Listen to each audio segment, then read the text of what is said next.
Hello everybody, my name is Halo. Welcome back to the series where we're solving Codeforces problems. In Python, today we're going to be solving problem 2009A, which is called minimize, which is a really simple problem. The only reason really why I'm recording this video is that the question can be twisted a bit and therefore you might not really understand what is required from you. So let's go ahead and clear that out and you would be able to solve this in blazing fast speeds. Okay, so we don't even need the input. Okay, we just need what this looks like and we'll solve from there. So what is the question saying? You're given two integers a and b. Okay, where b is always greater than a. Okay, b is always greater than a or equal to a. Okay, over all possible integer values of c.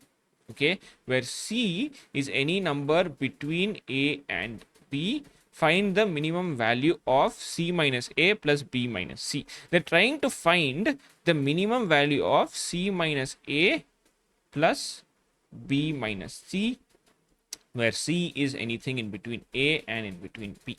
Now this is where they're confusing you. Okay, let us go ahead and take these brackets off, these very intimidating brackets off. What will this do? C minus a plus b minus c. Wait a second, c and c, c and minus c I can cancel.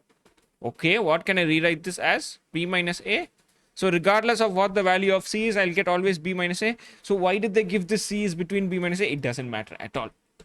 So this is the part where they're trying to confuse you a bit further. Regardless of whatever the value of c is, the answer will always be b minus a for this question, and that is it. That is the problem. This is the easiest solution. This is the minimum value always. All you need to just expand and just cut these things. Now let me go back to this input. You can see that if it's 2 and 1, it's going to be 1 b minus a, and then if it's 10 and 3, it's going to be 7 because b minus a, and all of that. Let's go ahead and code this also and see what that looks like. So again, I mean, what the input will be like, you have a test cases, number of test cases first, so that'll be t int of input. Then you're going to do for in range of t. What I will do is I will actually take a and b as input. So this will be list of map of int comma input dot r strip dot split, right? And then all we need to do is print b minus a, and if I run this, you can see the test case have passed. Maybe I can go ahead and submit the code here also.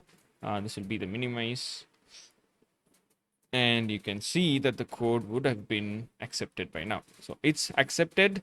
That's it, ladies and gentlemen, the easiest question. I hope you're able to understand what we are doing there. If you have any questions, let me know down in the comments. Thank you so much for watching. I'll see you in another video. Until then, bye.